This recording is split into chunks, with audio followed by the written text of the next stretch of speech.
और ये 4 नियम का पालन आप सब करिए। मैं आपको विनम्रता पूर्वक लेकिन विश्वास से कहता हूं कि ये 4 नियम का जो भी पालन करेगा, जिंदगी में बीमारी और रोग उसको कभी आएंगे नहीं। आप भी अगर ये पालन करेंगे तो बहुत अच्छा होगा। मैं भी करता हूं मेरे जीवन में। मैं पिछले 15 वर्षों से योग प्राणायाम करता हूं, उसके साथ कुछ नियम मैंने बनाए हैं, वो नियम का पालन करता हूं और वही नियम आपको बताना चाहता हूं। स्वामी जी पालन करते हैं, मैं करता हूं, हमारे लाखों योग शिक्षक करते हैं।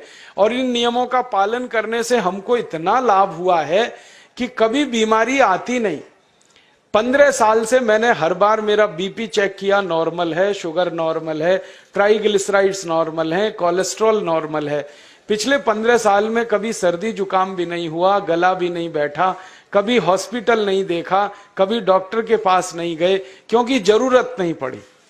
और वो जरूरत नहीं पड़ी क्योंकि हम निरोगी हैं, स्वस्थ हैं। ये निरोगी और स्वस्थ होने के लिए आयुर्वेद की एक छोटी सी जानकारी आपसे मैं शेयर करना चाहता हूं। आयुर्वेद में यह कहा गया है कि किसी भी व्यक्ति को निरोगी होना है, रोगमुक्त होना है, तो अपने जीवन में 3 बातों का ध्यान रखे। अपना वात, पित्त और कफ, तीनों का संतुलन रखे। वो 3 तरह के दोष हैं हमारे शरीर में, वात, पित्त, कफ। आपने सुना होगा, ये त्रिदोष आधारित शरीर है। जब वात बहुत बिगड़ जाता है तो 80 से ज्यादा रोग आते हैं। जब पित्त बहुत बिगड़ जाता है तो लगभग 46 से 50 रोग आते हैं। और जब कफ बिगड़ जाता है तो 28 रोग आते हैं। और वात, पित्त, कफ तीनों बिगड़ जाएं तो 148 रोग आते हैं। सर्दी, खांसी, जुकाम से लेकर और कैंसर तक जो आखिरी रोग माना जाता है, ये सब वात, पित्त, कफ के बिगड़ने का खेल है। तो इस देश के आयुर्वेद चिकित्सा के सबसे महान लोगों में से कुछ नाम आप जानते हैं, जैसे चरक ऋषि, जैसे सुश्रुत ऋषि। ऐसे एक ऋषि हुए बाघभट्ट। बाघभट्ट ऋषि ने एक पुस्तक लिखी है, उसका नाम है अष्टांग हृदयम, और एक पुस्तक लिखी है, उसका नाम है अष्टांग संग्रहम। इन दोनों पुस्तकों में उन्होंने 7000 नियम बताए हैं। उनमें से 4 बताता हूं, अच्छे लगे तो आज से ही पालन करो और दूसरों को भी बताओ, ताकि कोई भी इन नियमों का पालन करे तो बीमार ही ना पड़े। ये चारों नियम हैं वात, पित्त और कफ को संतुलित रखने के लिए। अब वात, पित्त, कफ तीनों एक साथ आपके संतुलित रहें तो उसके लिए पहला नियम है खाना खाने के तुरंत बाद पानी नहीं पीना।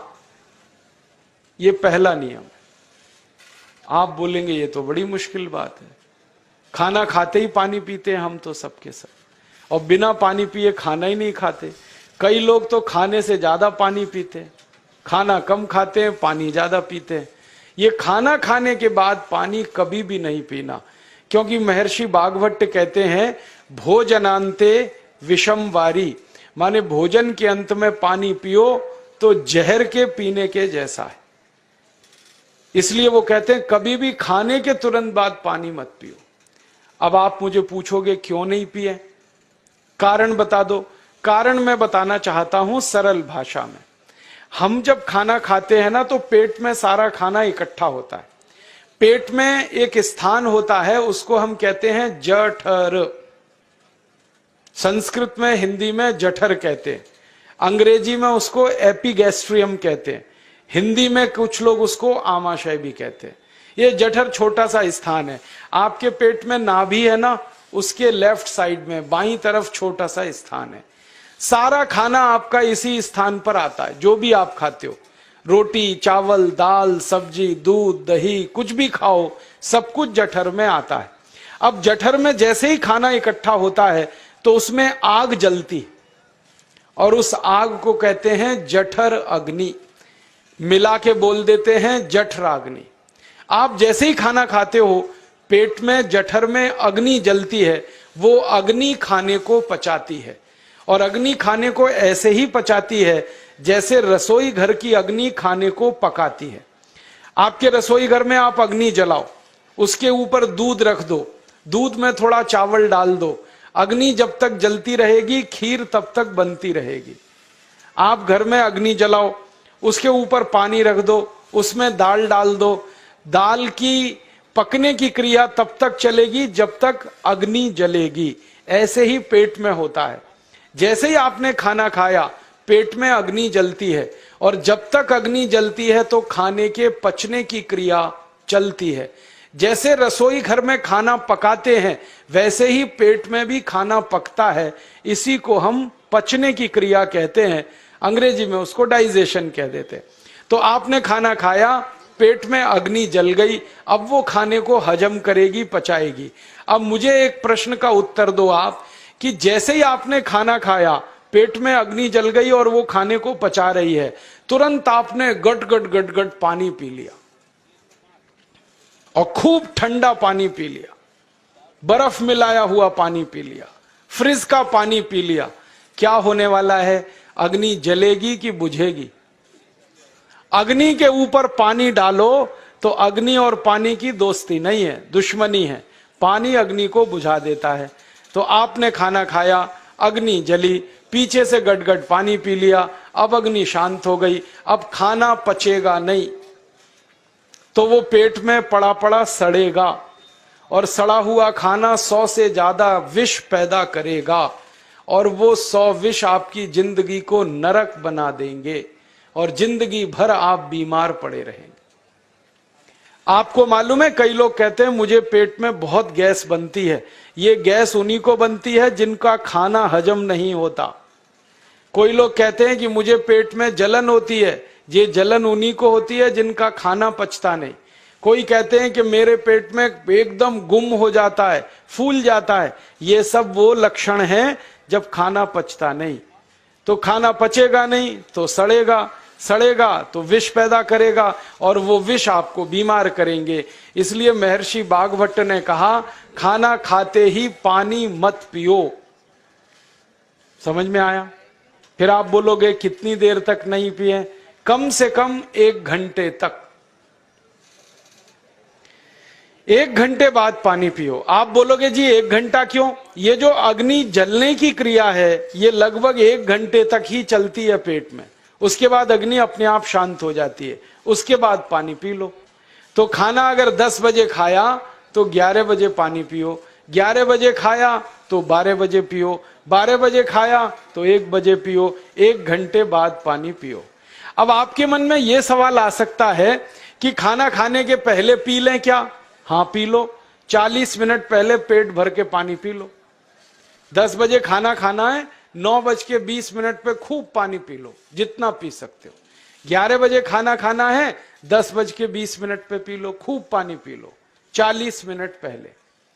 आप और एक सवाल पूछ सकते हो कि अच्छा ठीक है, खाने के बाद पानी तो नहीं पिएंगे, कुछ और पी सकते हैं क्या पानी को छोड़कर? तो उसके लिए बागभट्ट जी कहते हैं कि खाने के तुरंत बाद अगर पीना है तो दही की लस्सी पियो, मट्ठा। खाने के बाद अगर तुरंत पीना है तो फलों का रस पियो, गन्ने का रस पी लो, संतरे का रस पी लो, मौसमी का रस पी लो, अनार का रस पी लो। अब आप कहोगे ये सब महंगी महंगी चीजें बता रहे हैं, गन्ने का रस, संतरे का रस, अनार का रस, पैसे तो है नहीं। तो सबसे सस्ता रस है नींबू का ही रस पी लो, शिकंजी बना के पी लो, वो तो सबसे सस्ता है। तो खाना खाने के बाद या तो दही की लस्सी पियो या रस पियो। और एक तीसरी चीज है, दूध पी सकते। तो खाने के तुरंत बाद पीना है तो दही की लस्सी या मट्ठा, खाने के तुरंत बाद पीना है तो कोई फल का रस, खाने के तुरंत बाद पीना है तो दूध। पानी 1 घंटे बाद पियो। और अगर एक बात ध्यान रखो तो अच्छा है कि सवेरे खाना खाते हैं जिसको हम ब्रेकफास्ट कहते हैं, नाश्ता, तो फलों का रस पीना अच्छा, दोपहर को खाना खाएं तो लस्सी और मट्ठा पीना अच्छा, और रात का खाना खाएं तो दूध पीना अच्छा। जो लोग इस नियम का पालन कर सकते हैं जिंदगी में कभी भी 80 रोग उनको नहीं हो सकते। वात पित्त कफ तीनों ही इस एक छोटे से नियम से संतुलित रहते हैं। तो ये पहला नियम मैंने आपसे कहा। दूसरा नियम एक और है, और वो नियम ये है कि पानी कभी भी पियो, घूट घूट भर के पियो। जैसे गरम चाय पीते हैं, गरम कॉफी पीते हैं, गरम दूध पीते हैं, एक एक घूंट भर के, एक एक सिप करके, ऐसे ही पानी पीने की आदत डालो। ये मुंह में एक बार गिलास लगा लिया, गटागट उसको खाली कर दिया, ये तरीका गड़बड़ है। एक घूंट पानी, दो घूंट पानी एक बार में उतना ही पियो। आप बोलोगे ये क्या चक्कर है? बात ऐसी है कि एक एक घूंट पानी जब हम पीते हैं तो मुंह की लार पानी के साथ मिलकर पेट में अंदर जाती है, और ये जो मुंह की लार होती है ये क्षारीय होती है और पेट में हमेशा अम्ल बनता रहता है।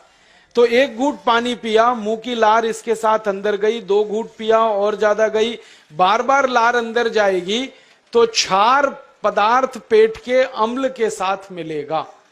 पेट में अम्ल बनता है, मुंह में लार क्षारीय होती है। तो ये क्षार को अम्ल में मिला दिया जाए और ये अच्छे तरीके से मिलकर पेट में जाए तो कभी भी कोई व्यक्ति के पेट को अम्लता नहीं होती, एसिडिटी नहीं होती।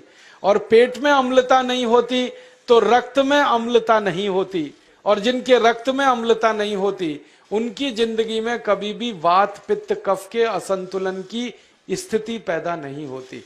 इसलिए पानी घूट घूट करके पीना। मैं आपको एक छोटा सा मेरा ऑब्जर्वेशन बताता हूं, परीक्षण। आप भारत देश में या दुनिया में कहीं भी जाओ, मनुष्य को छोड़कर पशु पक्षियों को देखना शुरू करो, वो पानी कैसे पीते।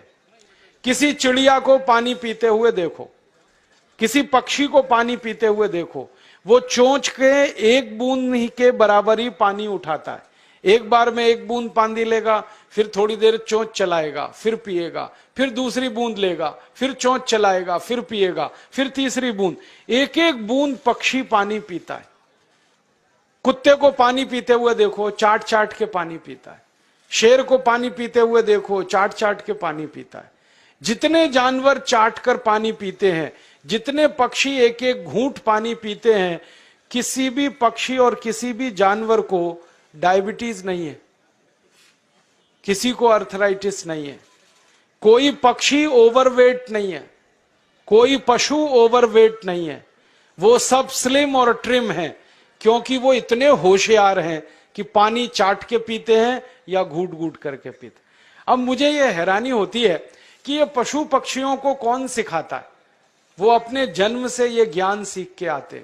उनका कोई गुरु नहीं है, उनका कोई विद्यालय नहीं है, उनके कोई प्रशिक्षण शिविर नहीं लगते, फिर भी उनको इतनी अकल है कि पानी घूट घूट पीना।